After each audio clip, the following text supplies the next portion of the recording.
I'm going to mostly recite exactly the same verses of the Holy Quran as I did last week. Because during the week, during the Sunday morning lecture that we have, I realized what it means to say that the Quran is a miracle. Because you can read the same verse in one situation and one context, and you get one meaning in your head, and then in a different context, the same words give you totally different guidance. And the verses I recited last time, I will add Surah Yasin, a few verses from that. But one verse that I recited was from chapter 6, verse 162. قُلْ إِنَّ صَلَاتِي وَنُسُكِي وَمَحْيَايَ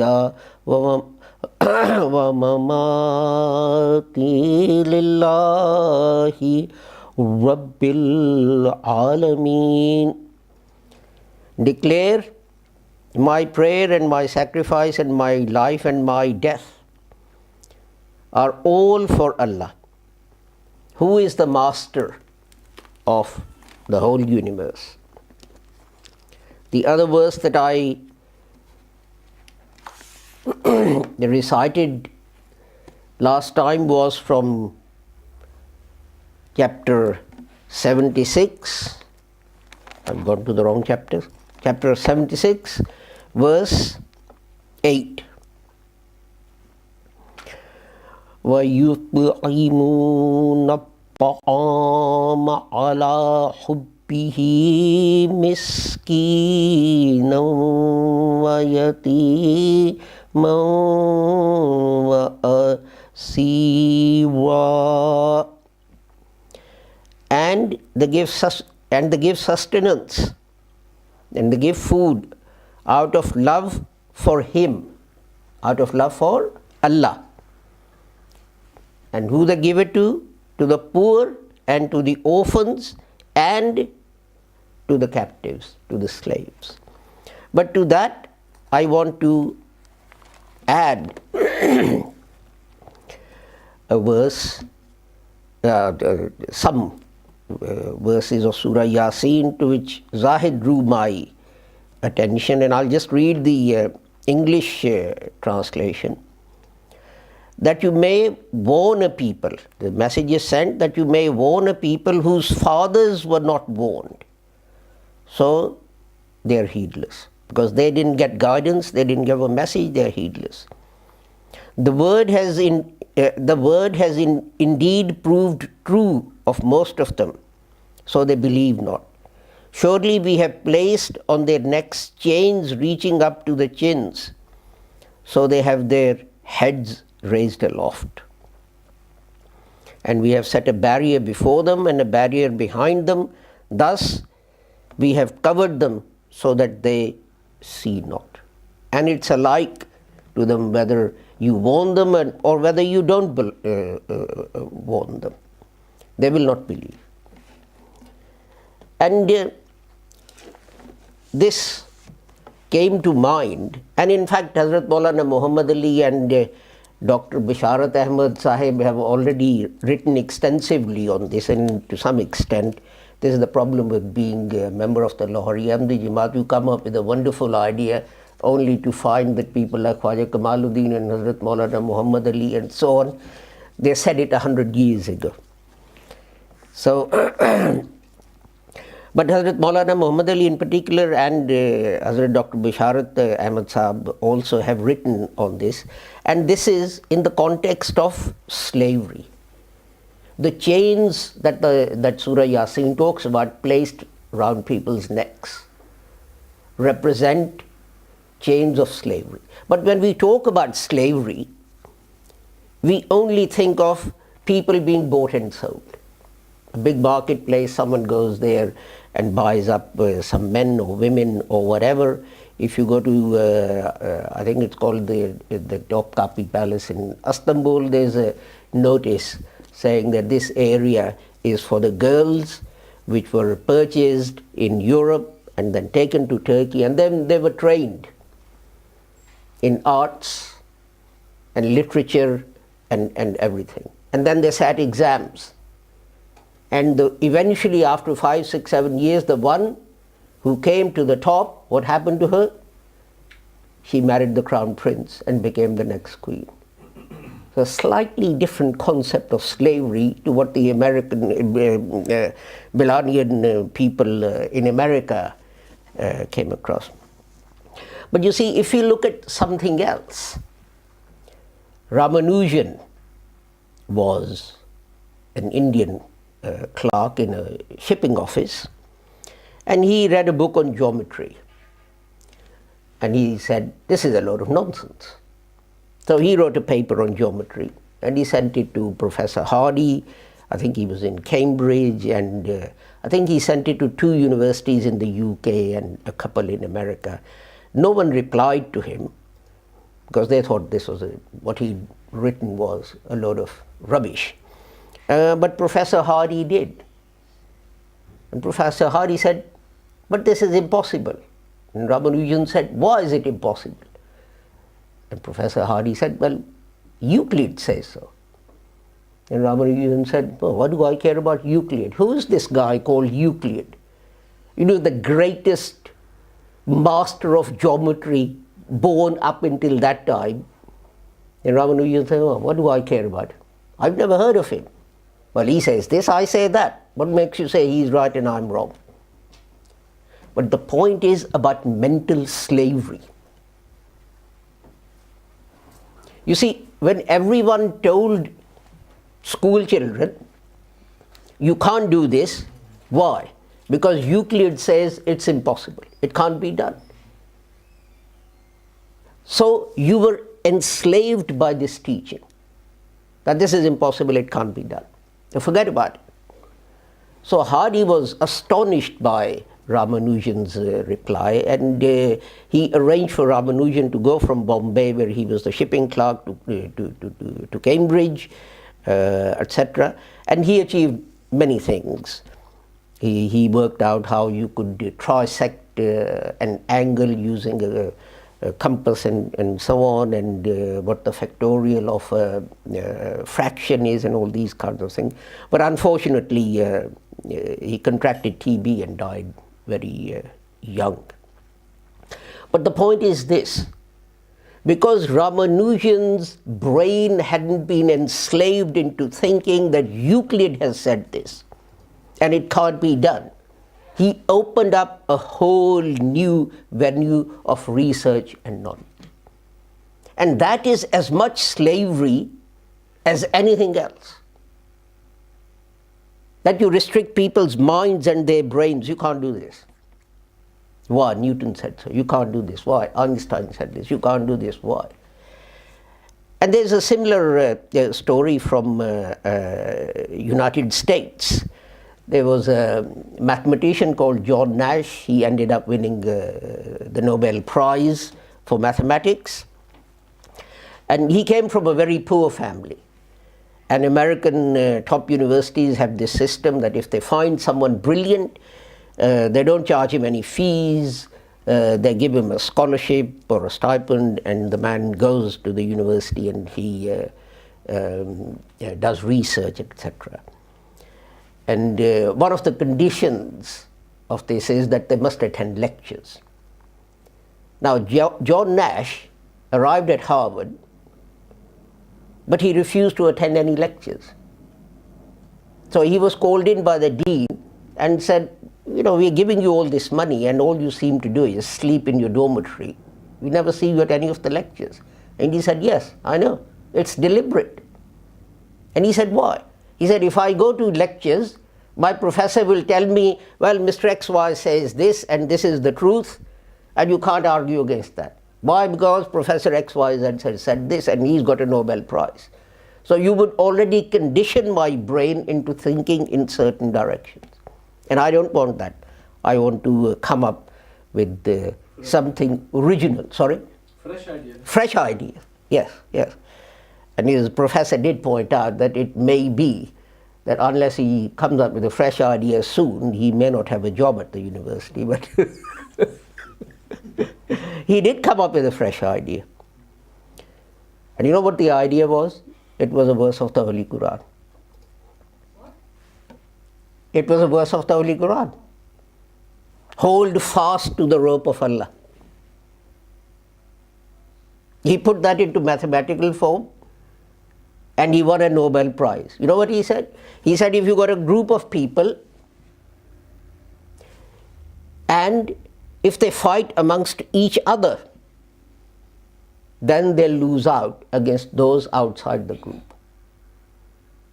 But if that same group of people unite together and forget their differences, hold fast to the rope of Allah, then they will succeed against others. It doesn't matter what the odds are.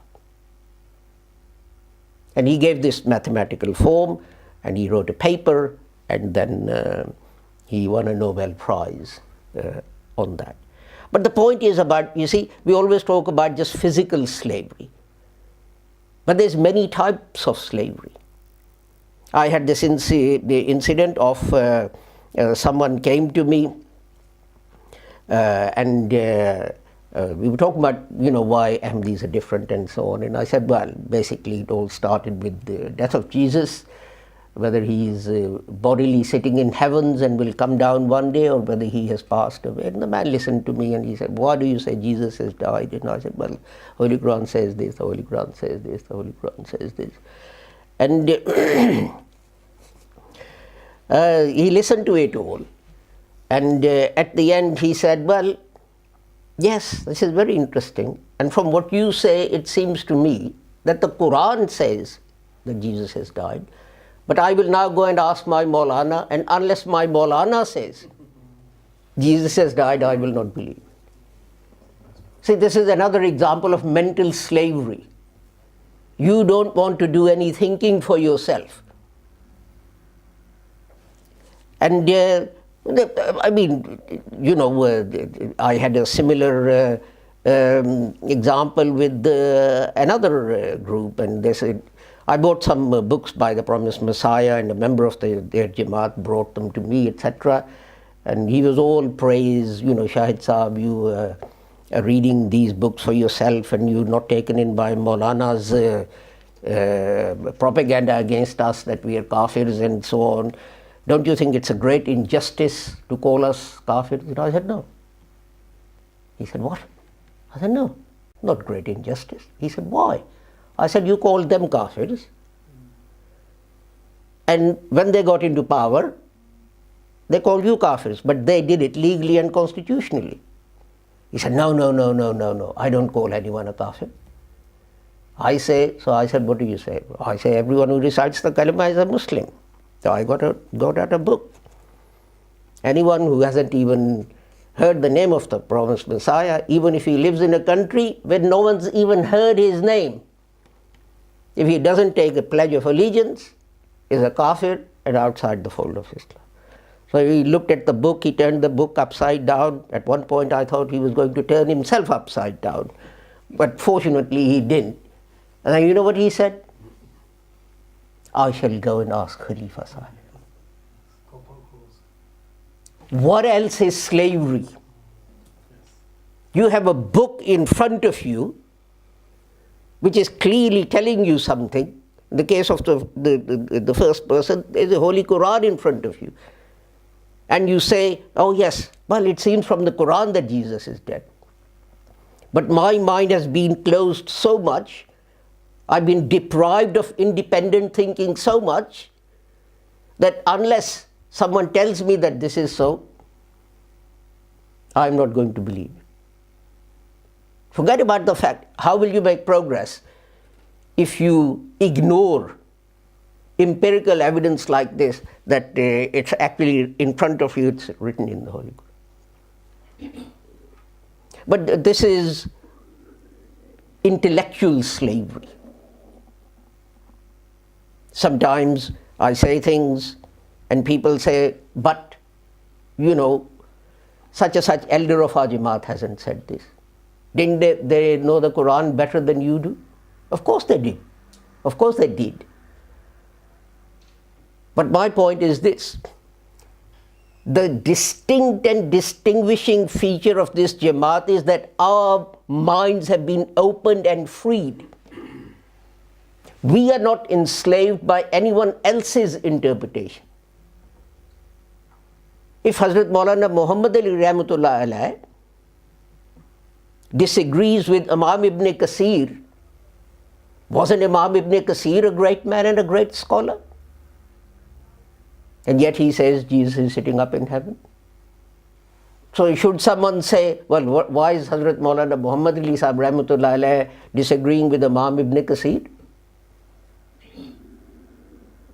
And this is the point. We are not impressed by anything. And this is what Hazrat Sahib said. When someone said, I believe that Jesus had a father, he called the man and said, why? And the man said, the Quran says this, the Quran says that, the Quran says this. And Hazrat Sahib said, oh, that's very interesting. And people said, but his belief is against yours, and you didn't tell him off. And Hazrat Sahib said, what do you want me to do? The man quoted the Holy Quran. How can I close his mind and tell him to stop thinking for yourself about what's written in the Quran? Believe what I say. And this is the distinguishing feature of our Jamaat. That unless God says something and directs our attention to something, we say, with respect, sir, let me think about this. And many times I've stood here and I've said, the translation is this, but I've considered it and I've come to the conclusion or whatever.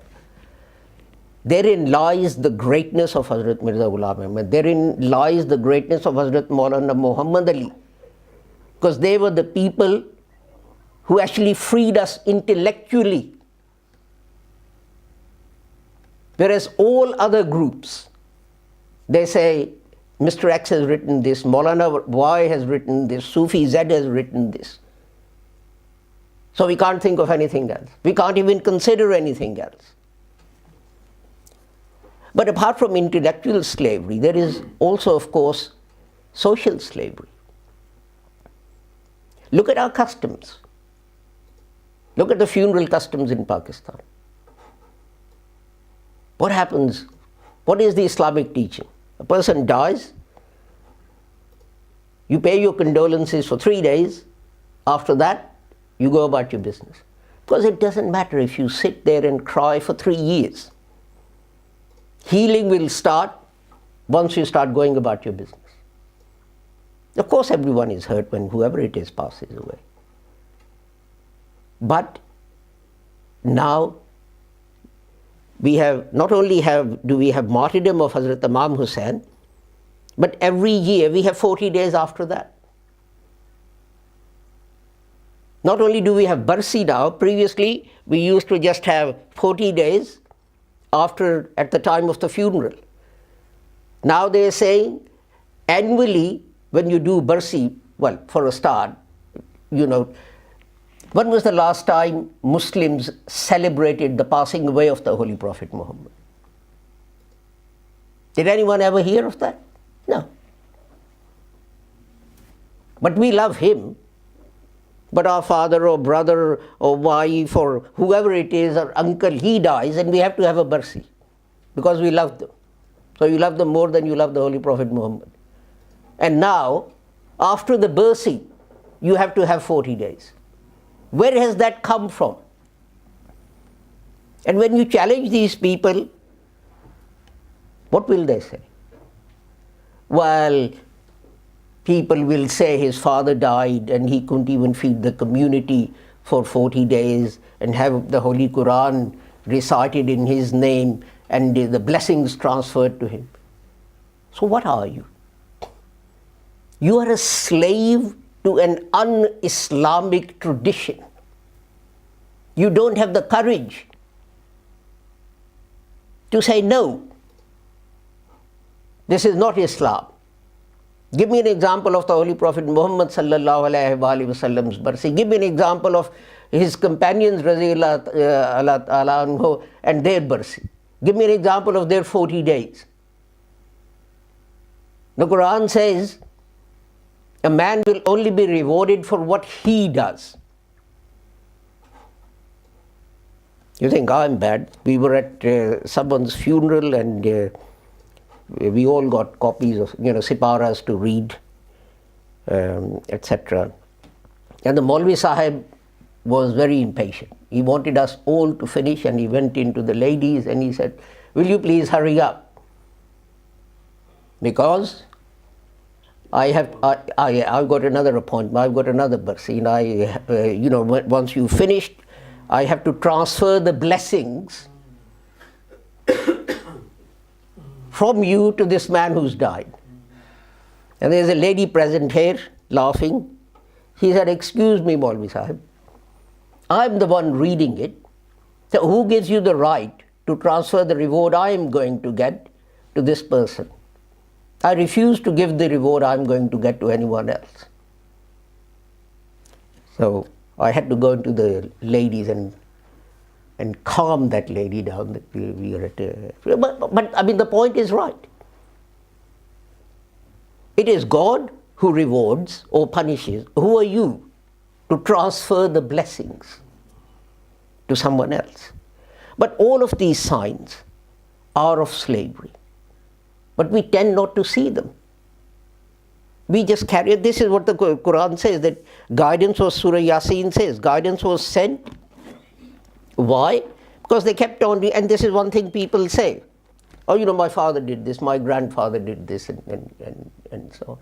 And we had this in South Africa, and I remember, I think it was either Trinidad or Suriname, exactly the same argument, that no, it's not like this, it's like this. And the answer was, well, my grandfather did it this way. So, but yes, fine. All I'm telling you is what the Holy Quran says, or what the Sunnah says. And this is what the Holy Quran says, that their fathers did not know. That's why they did it. They hadn't received guidance. That's why they did it. But now you have guidance. If you learn times tables, and someone said 2 times 2 is 6, and 3 times 2 is 8, and so on, and you learned that, and a professor of mathematics came, and he said, "I think that is wrong." You're going to turn around and say, "Yeah, but my father says 2 times 2 is 6, and 3 times 2 is 8. So, mathematics might say it's wrong, professor of mathematics might say it's wrong, but I'm going to carry on doing that, because my father told." And this is what the Quran is saying. But they didn't know. Guidance hadn't gone to them. And then Quran says that they've got chains round their necks hanging down to here. And God is not talking about physical change now. God is talking about mental change. God is talking about intellectual change. God is talking about mental slavery, intellectual slavery, social slavery here. But of course you also have economic slavery and bondage as well, in addition to this. And it's not only individuals who were chained in economic slavery, nations and countries are chained in economic slavery as well. You have literal physical, this is how people got to Trinidad and Guyana and Suriname. It was bonded labor, which was a milder form of slavery. I remember in Suriname they told me that at the end of the period of bond, when they said, "You promised us this land, where is it?" They pointed to jungles with 400-foot high trees and said, "There you are, take as much land as you want. All you got to do is clear the trees, and then you can plant rice." So Islam frees us from all the different types of slavery. Not just physical slavery, people buying and selling each other, but also mental slavery. And we had that I'll finish with this example. When the Holy Prophet asked for Holy Prophet didn't. On his behalf, someone asked for Hazrat Aisha's hand.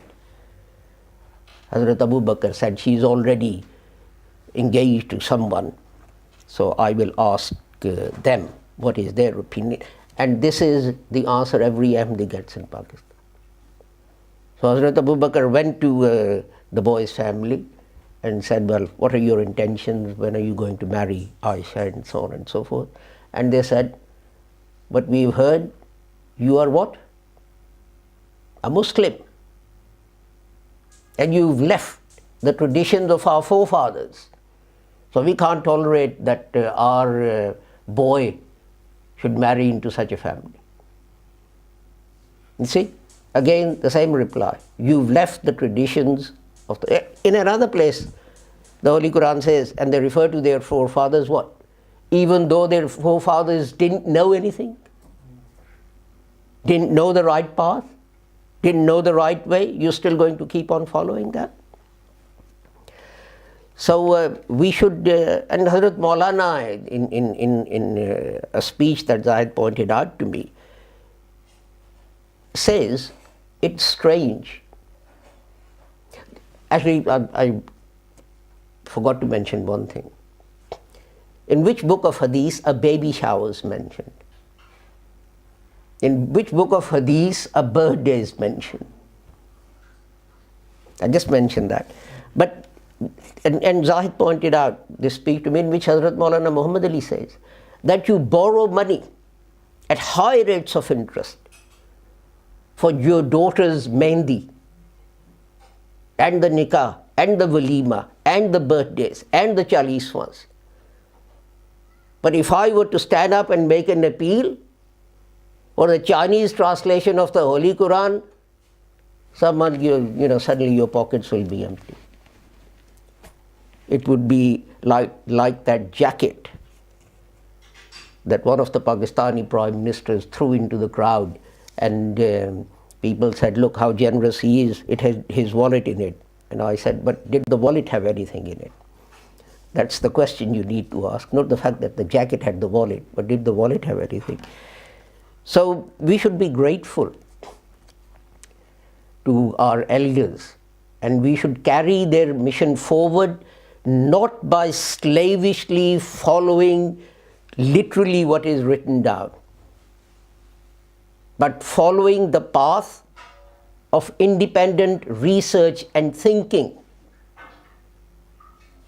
and showing the world that at least in this Jamaat, there is no intellectual slavery, there is no social slavery. We will do what is the right thing, we will say what the conclusion that we've come to, and not just repeat something that someone else had said.